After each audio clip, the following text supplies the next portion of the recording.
Welcome to Your Vocal Evolution, the show where every week you'll get actionable tips in vocal technique, artistry, health, and more, all in 10 minutes or less. I'm your host, voice professional, and Evolve Vocal Studio founder, Amber Kathy. Your best voice is just a tip away, so let's start evolving. Hello, singers, and welcome to Your Vocal Evolution, Tips in 10 with me, Amber Kathy. I'm so thrilled that you're here, and we are jumping right in today to a topic that I didn't plan on talking about. That's one of the great things about doing this off the cuff. I was going to talk about something completely different, and I went to hit record 5 minutes ago. I thought, I've got time. Let me jump on and do this next show episode. And I went to speak, and I was like, hello, singers, like so low and weighty. Did not sound like myself. I'm still like a little weighty right now, but the honest thing is I didn't warm up. I had like a window. I knew what I wanted to talk about. I thought, let me jump in and do it. I'm healthy. I feel totally fine. And I went to speak and I was giving Barry White a real run for his money.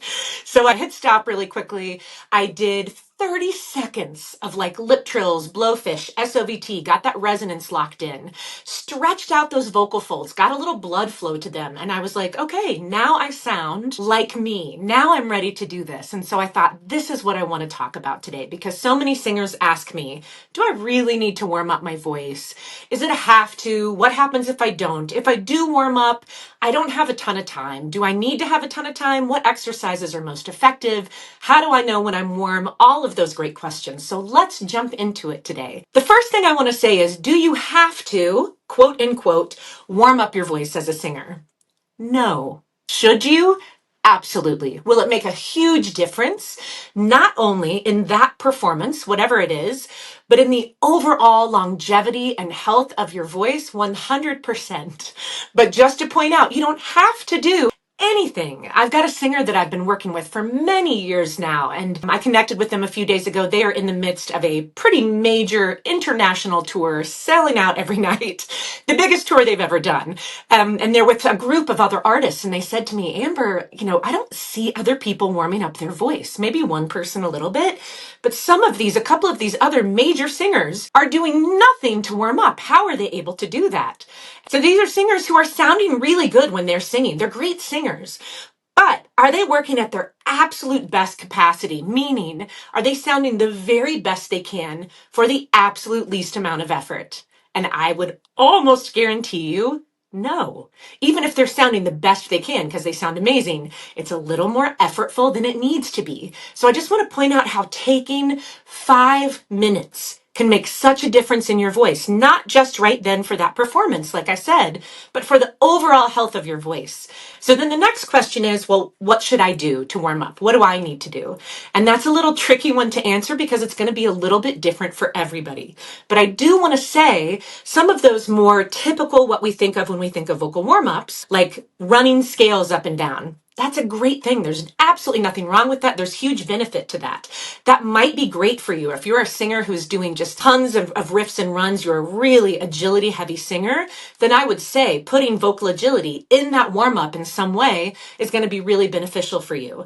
But I think a lot of singers shy away from warm ups because they think, I don't want to sit there and do scales for 25 minutes. That is not ideal or necessary for most of us. So I want you to think about a few things when you are warming up for a performance. One, you are more than just a voice. Our entire body is our instrument. And I say that because if your neck and shoulders are unbelievably tight because you have been riding in a van for 8 hours to get from gig to gig, that's going to impact your singing. Everything is connected. So I would say part of your warm-up needs to be stretching out those shoulders, stretching out those neck muscles, right? Gentle head rolls, shoulder rolls, some targeted stretches that can really help release some of that tension. A big part of your warm-up might be warming up the body. And I would say that's a hugely important part for all of us because our body is our instrument.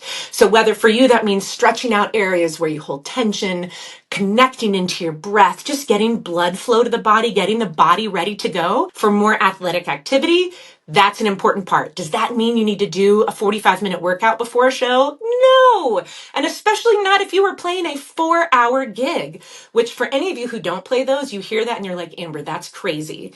That is typical for many singers that are doing cover gigs, trying to get their name out there, trying to pay the bills. It is 4-hour sets night after night. You do not want to add on a 45-minute physical workout and then a 30-minute vocal workout before that. That's like, let me run this marathon and I'm just going to do a quick hour-and-a-half run before, right? That's crazy train. So warming up the body is going to look different for everyone. It might be just doing some targeted stretches for you, right? Jumping up and down, whatever it is, to just get that body feeling a little bit freer, a little more warm. When the body is more free, the voice is more free. It is all connected. We have a muscle back in our shoulder blade that connects right to the hyoid bone, which is the top of our larynx. So when people are like, well, yeah, my shoulders are tight, but Amber, they're clear back here. It's all connected, you guys. And the body is always trying to right the ship. So if something is off, if something is really tight, it's going to try to compensate in other areas. So the more that we can just take that time to connect with our body, warm it up, whatever that means for us, stretch out some of those areas of tension, and especially neck, shoulders, jaw, tongue, that really directly impact your voice and your singing, the better. Then for me, some kind of semi-occluded vocal tract exercise. Semi-occluded vocal tract exercise is a really fancy way of saying a partially closed mouth. Your vocal tract is the tube that starts right above your vocal folds. It ends at your mouth. So how we shape our mouth really dramatically determines where and how our sound comes out as singers. So when we partially close our mouth, we are partially closing off that vocal tract. What that means is we always have pressure under our vocal folds. That's the air that fuels the voice from our lungs.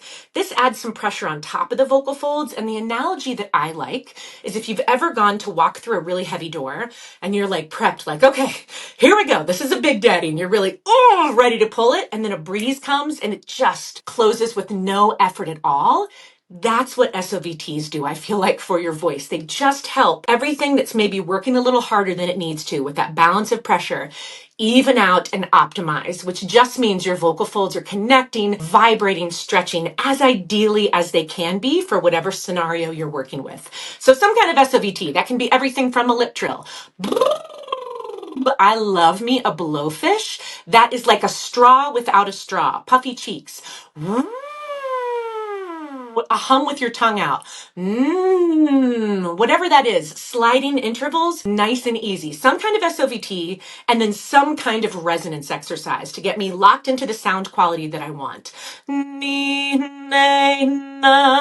yum, yum, yum, yum, yum, yum, yum, yum. Get that nice buzzy feel and sound that I want when I'm going to be singing. From there, you can do whatever else you would like that feels good for your voice. But those are the three key things that I would play with incorporating into your warm-up. Some kind of something to get that body warm, stretching, targeted massage, whatever that is for you, some kind of SOVT, some kind of resonance. It could be 5 minutes. You might need, now, if you're going to play an award show and you're doing one song, then I would say warm up more than 5 minutes, right? You might want to do 20 minutes. You might want to do that warm up. And then you want to sing through the song a few times because you want to be like really ready to go for that one song. But for anybody playing a longer set or feeling like I have no time, those quick little warm-ups you can do jumping out of a van into a venue, in the bathroom while you're finishing getting ready. What you will find is not only will it feel easier, sound better during your performance, you'll be less tired after, you'll feel more ready to go the next day, and your voice will be there for you and you can depend on it more. Day after day, year after year, and that's what we all want. I hope this was helpful to you. I hope you have some ideas, some new things to think about when you go to warm up your voice. It's not a have to, but man, it makes a big difference. And it can just take a few minutes. I would love it if you would reach out. Let me know how this landed for you, if it's helpful, more things that you would like to learn about in our time together. You can DM me on Instagram. I have my profile there down in the show notes. If you want to learn more about Evolve Vocal Studio, I would love it. I have a fantastic Vocal Pro membership, an Erase Your Break course. I do one-on-one sessions. Check it out below. Let me know how I can help. And I can't wait to see you back here next week. Happy singing.